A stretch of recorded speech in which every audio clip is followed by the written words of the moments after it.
Amen. Amen. My prayer is నా ప్రార్థన ఏంటంటే that we will make a commitment that we will have a deeper, closer relationship with our Heavenly Father. ఈ రోజు దేవునితో సమర్పణ చేసుకోవాలి. దూరముగా వెంబడించను ఆయన, నీతో లోతైన సహవాసంలో ఎదుగుతాను, తద్వారా అగ్ని మండుతూ ఉంటుంది. Amen. Amen.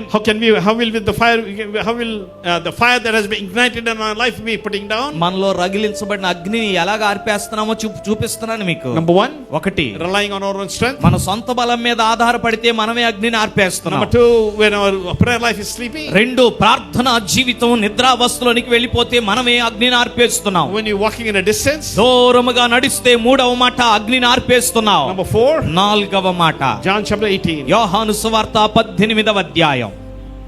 John chapter 18 verse 18 we read. యోహాను సువార్త 18వ అధ్యాయము 18వ వచనం. John chapter 18 verse 18. యోహాను సువార్త 18:18. And the slaves and the officials were standing and having a charcoal fire, and it was cold, and they were warming themselves, and Peter was with them, standing and warming himself. అప్పుడు చలి వేయుచున్నందున దాసులను బంట్రోతులను మంట వేసి చలి కాచుకొనుచు నిలుచుండగా పేతురు వారితో నిలవబడి చలి కాచుకొనుచుండెను. Many of us are like this. మనలో చాలా మంది పేతురు చేసిన పని చేస్తున్నాం. What is that? ఏంటది? Compromising and accepting worldly life in our life. లోక జీవితముతో రాజీ పడిపోయి అంగీకరించి అందులోనే కూర్చుంటున్నాం. We all want to have luxurious things. మనందరికీ విలాసాలు కావాలని ఆశ. Nothing wrong with that. తప్పని నేను అంటలేదండి, విలాసాలు ఏం పాపం కాదులే కానీ, But don't be addicted to that. వాటికి అవి లేకపోతే నా బ్రతుకు లేదన్నట్టు మాత్రం తయారవుకండి. Amen. Amen. The worldly fire is attractive. లోకపు అగ్ని మనల్ని ఆకర్షించేదిగా ఉంటది. Hello.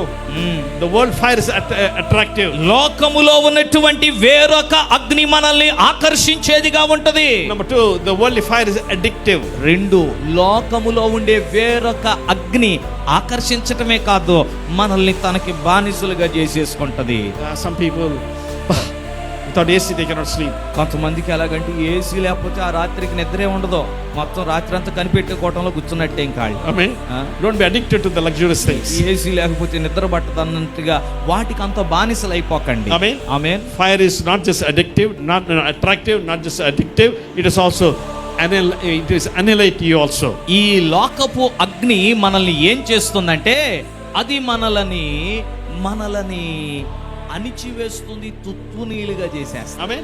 It's going to attractive, అది ఆకర్షిస్తుంది, addictive, మనల్ని దానికి అలవాటు చేసేసుకుంటది, and it will annihilate you also. బూడిద చేసేసింది చివరగా నిన్ను. Amen. అర్థమైందా? So we need to understand that, and yes, we need to be careful. ఆ వేరొక అగ్నిలో ఈ మూడు గుణాలు ఉన్నాయి. జాగ్రత్త, వేరొక అగ్నికి అలవాటు పడొద్దు. So how can we put the fire? How can we put the fire down? ఈ అగ్నిని ఆర్పేయటం ఎలా చేస్తున్నామంటే, Yes, without relying on our own strength, I can do it. మొదటిగా నా సొంత బలం మీద నేను ఆధారపడతాను అనుకుంటే నీలో మండుచున్న పరిశుద్ధాగ్నిని ఆర్పేస్తున్నావు. Yes, when your prayer life is sleepy, ప్రార్థన జీవితం నిద్రావస్థలోకి వెళ్ళిపోతే ప్రభు రగిలించిన పరిశుద్ధాగ్ని నువ్వు ఆర్పేస్తున్నావు. when you walk at a distance, say, well, let his will be done. మూడవదిగా దూరముగా నీవు ఆయన్ను వెంబడిస్తూ ఆయన చేసుకుంటాడులే నాకెందుకులే అనుకుంటే కూడా నీలో రగిలించబడిన దేవుని అగ్నిని ఆర్పేస్తున్నావు. Fourth way is when you are comfortable with the worldly lifestyle. నాలుగవది, ఆ ముందు అప్పుడు మండిన అగ్నేమో గాని ఇప్పుడు ఈ మంటలు బాగున్నాయి, ఈ పొగలు బాగున్నాయి అని వాటికి అలవాటు పడిపోతే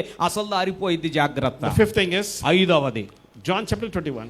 యోహాను సువార్త 21వ అధ్యాయం. Simon in verse 3 we read. 3వ వచనములో చదువుతున్నా. Simon Peter said, I am going fishing, and they said to him, we will also come with you. And they went out and got into the boat, and that night they caught nothing. సీమోను పేతురు, నేను చేపలు పట్టబోవుదునని వారితో అనగా వారు మేమును నీతో కూడా వచ్చేదమనిరి. వారు వెళ్ళి దోణి ఎక్కిరి గాని ఆ రాత్రి ఏమీయో పట్టలేదు. What's happening here? ఏమైందండి? When the fire is gone, అగ్ని ఆరిపోతే they're going back to the old ways. అగ్ని ఎప్పుడు ఆరిపోయింది అంటే పాత మార్గాల్లోకి వెళ్తే ఆరిపోద్ది. Amen. ఆమె. When the fire is gone, అగ్ని పోయిందంటే we only have ashes as memories. బూడిద మాత్రమే జ్ఞాపకార్థంగా మిగిలిద్ది. My prayer is, నా ప్రార్థన ఏంటంటే, these 5 lessons that we are learning today, ఈ రోజున అగ్నిని ఆర్పివేసే 5 మనం నేర్చుకున్నాం. well, I want to apply it in your life. నేను కోరేది ఏంటంటే మీలో రగులుచున్న అగ్ని ఆరిపోకుండా ఈ 5 మీరందరూ దూరంగా ఉండి ఈ 5 మాటలను అన్వయించుకోవాలని. Then